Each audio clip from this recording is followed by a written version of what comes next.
This is my daughter. She plays with computers. We're not quite sure what she does, but it keeps her busy. My father's business associates chuckled politely around the table at Carmine's Steakhouse, D.C.'s most exclusive restaurant, where senators and lobbyists made deals over $200 steaks. They looked at me with that familiar mixture of pity and condescension, the disappointing daughter who hadn't followed the family path into law or finance. What none of them knew, what my father had never bothered to learn, was that my playing with computers had built the primary cybersecurity infrastructure protecting the United States Department of Defense. And my company held $3.8 billion in active federal contracts. But I'm getting ahead of myself. My father, Harrison Castor, was a man who measured success in billable hours and corner offices. He'd built one of the most prestigious corporate law firms in Washington, representing Fortune 500 companies and occasionally advising presidential campaigns. My older brother followed him into law. My younger sister went to Wharton and now ran a hedge fund. And then there was me, the middle child who'd rather take apart computers than study case law. I discovered coding when I was 11, building my first programs on a second-hand laptop I'd bought with birthday money. By 14, I was finding security vulnerabilities in major websites and responsibly reporting them to companies. By 16, I'd been quietly recruited by the NSA for a summer internship that my parents thought was computer camp. When I told my father I wanted to study computer science at MIT instead of going to Yale Law like he'd planned, he didn't speak to me for 3 months.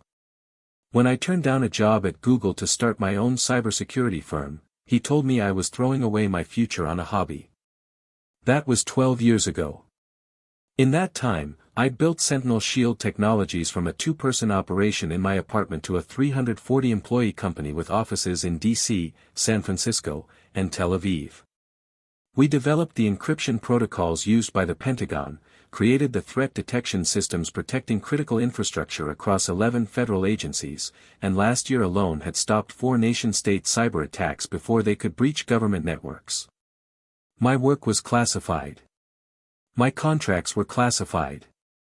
Even my client list was classified, which meant my family had no idea what I actually did.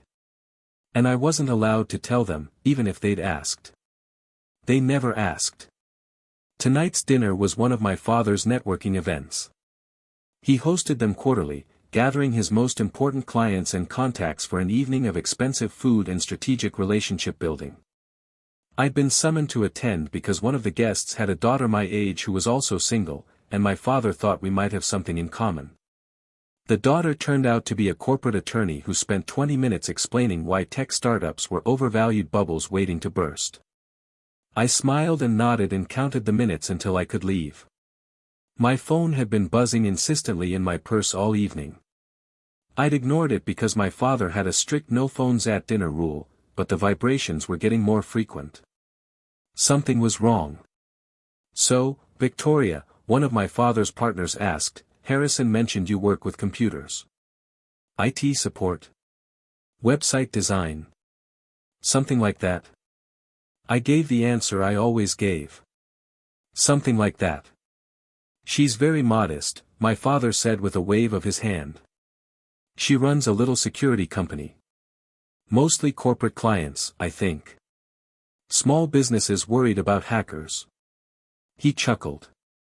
Every generation needs their computer people, I suppose. The table laughed. I felt my jaw tighten. Actually, I started, but before I could say anything, the restaurant's front door opened and 4 people in dark suits walked in with purpose. I recognized them immediately. Agent Marlowe was leading. I'd worked with him for 6 years.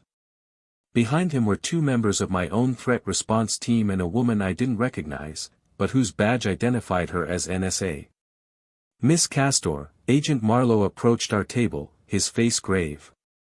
We need to brief you immediately. There's been a breach attempt on the CENTCOM network. Only you can authorize the countermeasure deployment. The table went completely silent. My father's fork was frozen halfway to his mouth. How bad? I asked, already standing. Level 4. Origin looks Eastern European, but the signatures suggest state sponsorship. They're targeting the satellite communication protocols. Your protocols. You designed the fail-safes. We need you to activate them. I grabbed my purse. Has the secretary been notified? He's waiting for your assessment before escalating to the White House. Victoria. My father's voice was strangled. What is happening? Who are these people? I paused. For 12 years, I'd kept my work separate from my family. For 12 years, I'd let them believe I was playing with computers, running a little security company, wasting my potential on a hobby. Part of it was classification requirements. Part of it was that explaining would have required them to listen, and they'd never been interested in listening. These are federal agents, Dad. I have to go. There's a situation that requires my clearance level. Your clearance level? He looked like he was having trouble processing the words. It's above yours, I said simply. Then I turned and walked out of the restaurant with the agents, leaving behind a table of Washington's elite staring in stunned silence. The next 8 hours were a blur of secure facilities, encrypted communications, and high-stakes decision-making. The attack was sophisticated, a coordinated attempt to compromise military satellite communications that could have blinded our forces in 3 active operational theaters.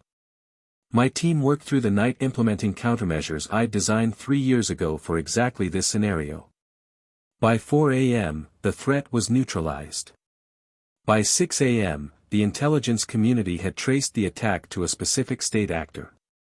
By 8 a.m., the Secretary of Defense was on the phone personally thanking me. By 9 a.m., someone had leaked the story to the press. I was still at the secure facility when my phone exploded with notifications. The story was everywhere. Brilliant cybersecurity expert prevents major nation-state attack. Defense contractor Victoria Castor, the woman who saved SENTCOM. $3.8 billion in federal contracts, inside Sentinel Shield Technologies. The stories included details about my company that had never been public before, the scope of our contracts, the agencies we protected, the attacks we'd prevented. Someone high up had clearly decided it was time for Sentinel Shield to step out of the shadows. My father called 17 times before noon. I didn't answer. I finally went home around 2 p.m., exhausted but wired. There was a town car parked outside my Georgetown brownstone, a brownstone my father had never visited, in a neighborhood he didn't know I could afford.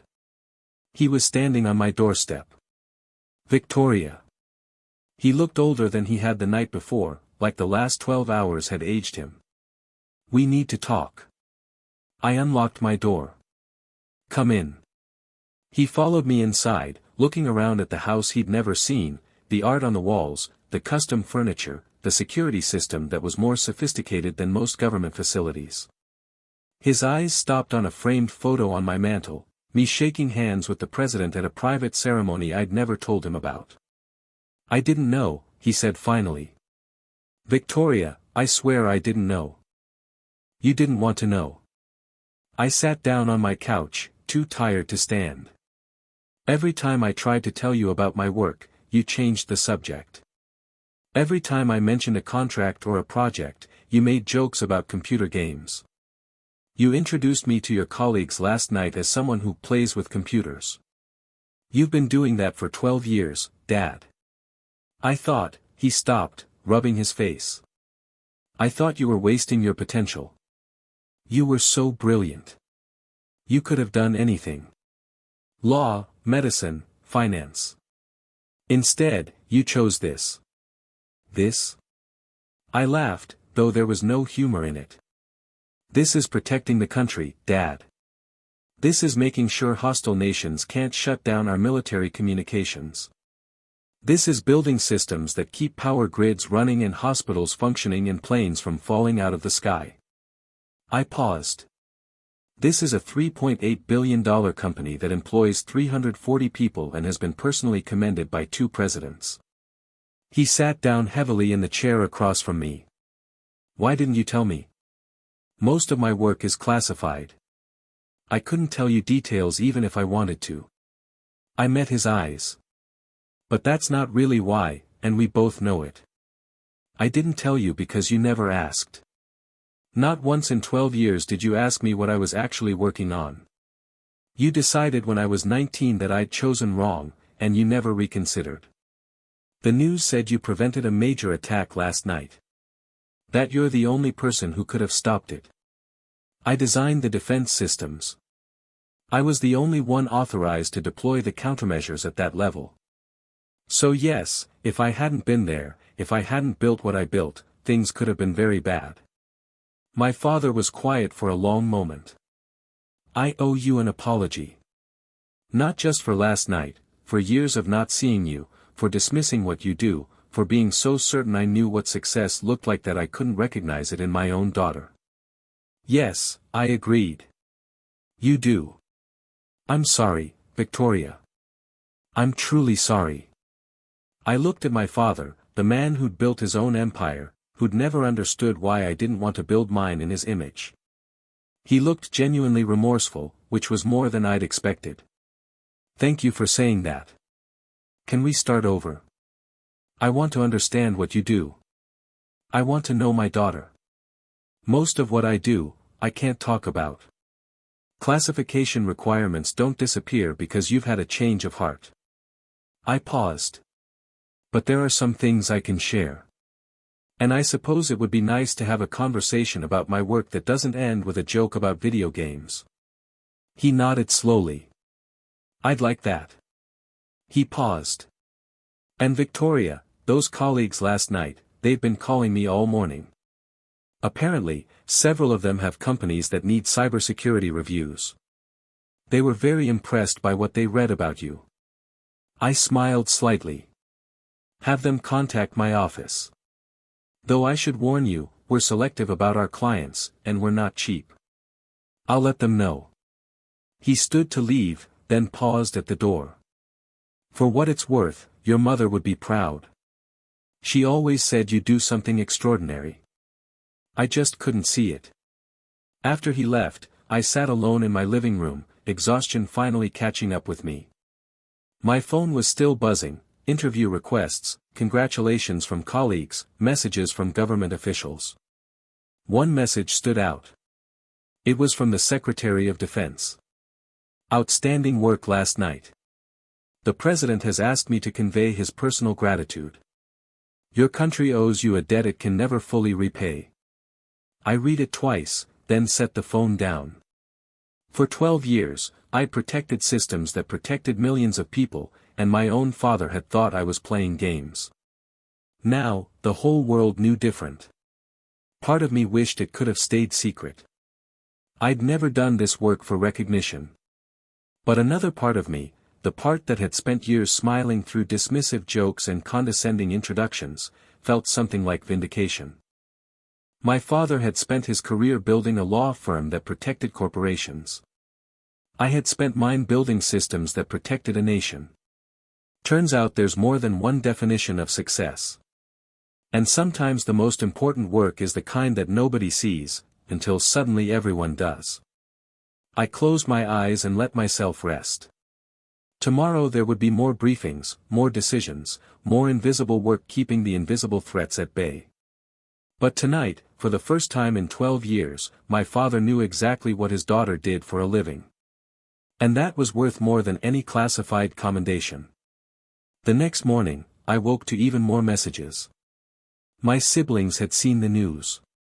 My brother, the corporate attorney, had sent a long email apologizing for every time he'd made jokes about my tech startup phase. My sister, the hedge fund manager, had called twice and texted, "Why didn't you tell us? We could have invested." I hadn't needed their investment. I'd built Sentinel Shield with government grants, strategic contracts, and the kind of revenue that came from being the only company capable of solving certain problems. But I appreciated the sentiment, belated as it was. Before heading back to the office, I stopped by my father's law firm. His assistant looked startled to see me. I'd never visited before. She led me to his corner office, where he was on the phone with a client. He hung up immediately when he saw me. "Victoria." I wasn't expecting you. I know. I sat down across from his desk, the same desk where he'd told me 12 years ago that computer science was a phase I'd grow out of. I wanted to give you something. I handed him a framed certificate. It was a civilian commendation from the Department of Defense, one of several I'd received over the years. This one specifically cited my work protecting critical national infrastructure from hostile foreign actors. I thought you might want to put it on your wall, I said. Next to your own awards, so you can remember what your daughter actually does. He stared at the certificate for a long moment. When he looked up, his eyes were wet. I'll put it right here, he said, placing it on the credenza behind his desk, where everyone could see it. As I walked out of his office, I passed his wall of achievements, law degrees, partnership announcements, photos with politicians. Soon, my commendation would hang among them. It had taken 12 years, a nation-state cyber attack, and federal agents interrupting dinner. But finally, the Castor family had a new definition of success.